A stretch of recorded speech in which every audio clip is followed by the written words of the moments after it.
چقدر طول می‌کشه که پیانو زدن رو یاد بگیرم؟ سلام، من سیامک رضوی هستم و شما در حال تماشای ویدیو شماره 016 از سری ویدیوهای دوره جامعه آموزش پیانو هستید. در این جلسه براتون توضیح خواهم داد که چقدر طول می‌کشه پیانو زدن رو یاد بگیرید. اگه این اولین ویدیوییه که از این سلسله درس‌ها دارین تماشا می‌کنین، پیشنهادم اینه که از ویدیو شماره 011 که جهت معرفی این دوره آموزشی شروع کنید.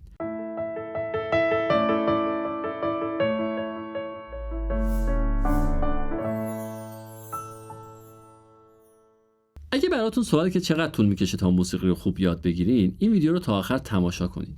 امروز سعی میکنم سطح بندی آموزشی در موسیقی و ملزومات هر سطح رو براتون توضیح بدم.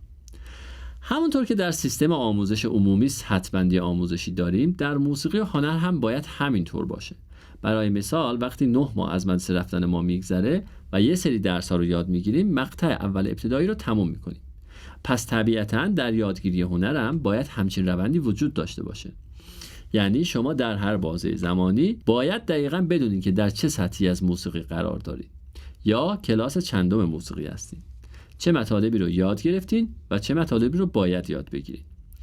اگه جواب واضحی برای این سوال نداشته باشین، این میتونه به این معنی باشه که یا شما از کتاب‌های مرجع برای یادگیری استفاده نکردید یا از سطح بندی موسیقی اطلاعات دقیقی ندارید. در ادامه این ویدیو میخوام با سطح بندی در موسیقی آشناتون کنم. بر اساس سطح بندی کالج سلطنتی انگلیس، موسیقی رو میشه در 8 سطح کلی طبقه بندی کرد که سطح 1 اولین سطح و ابتدایی ترین سطح و سطح 8 سطح نهایی. علاوه بر 8 سطح کلی، هر سطح موسیقی زیر سطح‌ها یا لایه‌هایی داره که جزئیات مورد نیاز برای گذراندن هر سطح از طریق این لایه‌ها مشخص میشه.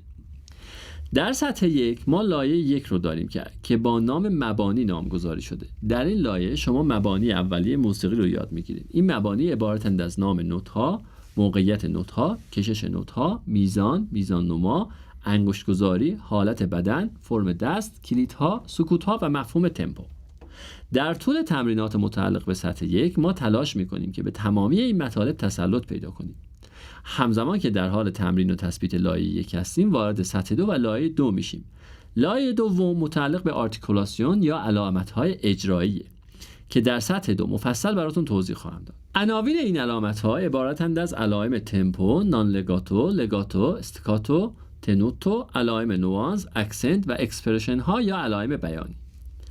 تا پایان سطح 2 یعنی تا آخر 17مین جلسه ما بر روی موضوعات لایه 1 و 2 همزمان کار خواهیم کرد تا بتونیم تسلط لازم رو پیدا بکنیم. وقتی وارد سطح 3 شدیم و موضوعات لایه 3 برای ما مطرح شد، در این مرحله لایه 1 برای همیشه برامون بسته خواهد شد. یعنی در سطح 3 ما نباید هیچ مشکلی در مورد مباحث لایه 1 داشته باشیم. حتما شما هم دیدین کسایی رو که با اینکه قطعاتی در سطح 4 یا 5 میزنن اما همچنان مشکل نوت خوندن یا انگشت‌گذاری دارن. این معنیش اینه که اون شخص برای تثبیت لایه 1 به اندازه کافی زمان صرف نکرده و همچنان بخشی از انرژیش رو صرف موضوعات لایه 1 میکنه. ولی روند کاری ما به این شکله که شما باید در بدو ورود به لایه 3 حتما مباحث مربوط به لایه 1 رو بسته باشین و تا آخر عمر نیازی به مراجعه به لایه 1 نداشته باشین. اینطوری تمام انرژی و زمان تمرینتون صرف یادگیری سطح 3 خواهد شد. نام سطح 3 تحلیل ریتمیک و ملودیکه. پیش نیاز ورود به سطح 3 واحدهای درسی سولفژ مقدماتی و تئوری موسیقی که اگه تا اون سطح ادامه بدین دقیقاً به شما خواهم گفت که چه کارهایی رو باید انجام بدین. عناوین مربوط به لایه 3 عبارتند از ریتم شناسی، ملودی شناسی، گام شناسی مقدماتی، بافت شناسی مقدماتی و فرم شناسی مقدماتی. برسیم به لایه 4 از سطح 4 با نام تحلیل هارمونیک. مانند سطح 3 و لایه 1 زمانی که شما وارد سطح 4 میشید باید مباحث مربوط به لایه دوم برای شما کاملا جا افتاده باشه و برای همیشه از لایه دوم خارج بشید. پیش نیازهای لایه 4 دروس هارمونی و سولفژ پیشرفته است. همچنین عناوین این لایه عبارتند از آکورد شناسی، گام شناسی پیشرفته و مدولاسیون ها. لایه 5 از سطح 5 اسمش هست تحلیل فرمیک. با ورود به این لایه مباحث مربوط به لایه 3 برای شما بسته میشه. پیش نیاز لایه 5 واحد درسی فرم شناسیه. عناوین این لایه عبارتند از فرم شناسی پیشرفته، بافت شناسی پیشرفته، سبک شناسی و تاریخ هنر. لایه 6 از سطح 6 هم به نام تحلیل فرمیک نامگذاری شده. علت این امر اینه که مباحث مربوط به فرم بسیار گستردن و در یک سطح نمیشه همشون رو یاد گرفت. همچنین با ورود به لایه 6 مباحث مربوط به لایه 4 براتون بسته میشه. پیش نیاز ورود به این لایه تاریخ هنر و تاریخ موسیقی و عناوینش عبارتند از سبک شناسی پیشرفته، تاریخ موسیقی، تاریخ هنر و مبانی فلسفه هنر. و اما لایه هفتم از سطح 7 که یکی از سخت‌ترین لایه هاست. اسمش هست تحلیل فلسفی و زیباشناسانه. فکر کنم دیگه خودتون میدونین که با ورود به این لایه کدوم لایه براتون بسته میشه. عناوین این لایه عبارتند از فلسفه هنر، فلسفه موسیقی، روانشناسی هنر، زیباشناسی و جامعه شناسی هنر. و نهایتاً آخرین سطح از سطح بندی موسیقی سطح 8 به نام تفسیر حسی و معنایی که با ورود به این لایه و سطح تمامی سطوح قبلی و لایه‌های قبلی براتون بسته میشه. از اینجا میتونیم استنباط بکنیم که پس بالاخره موسیقی هم یه جای تموم میشه.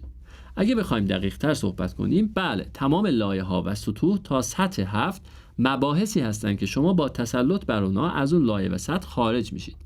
اما سطحی که هیچگاه انتها نداره و تا آخر عمر در اون سطح مشغول کشف رمزها و زیبایی‌های دنیای موسیقی خواهید بود، سطح 8. در این سطح از موسیقی شما باید در مستر کلاس های بزرگان هنر و موسیقی حضور داشته باشید تا بتونین ابعاد دید خودتون رو گسترش بدین. و البته که در این سطح شما هم برای خودتون یک استاد و یک صاحب نظر محسوب میشید. اما زیبایی هنر به اینه که فهم کیفیت اون هیچ وقت انتهایی نداره. بسیار خوب، فکر میکنم که کامل متوجه شدید که در روند آموزش موسیقی چه اتفاقی میفته و یک نقشه راه دقیق به دستتون رسید. اگه یادتون باشه من در ویدیو مقدماتی معرفی کانال گفتم که شما از طریق این آموزش ها حداقل تا سطح 4 رشد خواهید کرد. به نظرم تا حدودی میتونید علتش رو حدس بزنید. واقعیت اینه که سطح 2، 1 و 2 رو به راحتی و بدون معلم حضوری هم میشه یاد گرفت. سطح 3 و 4 بهتره که یک سوپروایزر در کنارتون حضور داشته باشه. حالا چه حضوری، چه آنلاین و چه آفلاین. اما سطح 5 به بعد حضور یک استاد در کنار شما واقعا ضروری و بسیار کمک کننده است. البته من سعی خواهم کرد حتی تا لایه 7 هم این مباحث آموزشی رو ادامه بدم. اما اینکه تا چه حد میتونه مفید باشه رو باید در عمل تجربه بکنیم. در ضمن این مژده رو به شما بدم که اگه شما بتونین از طریق این آموزش ها خودتون رو به سطح 4 برسونین، مطمئن باشین که برای ادامه راه به راحتی به بسیاری از اساتید شهر یا کشورتون دسترسی خواهید داشت. پس فعلا تمرکز کنین برای طی کردن مسیر تا سطح 4. موفق باشید. اگه این مطلب براتون مفید بود، لطفاً با لایک ویدیو و سابسکرایب کردن کانال احساستون رو به من اعلام بکنید. همچنین نظرات و سوالاتتون رو برام کامنت کنید.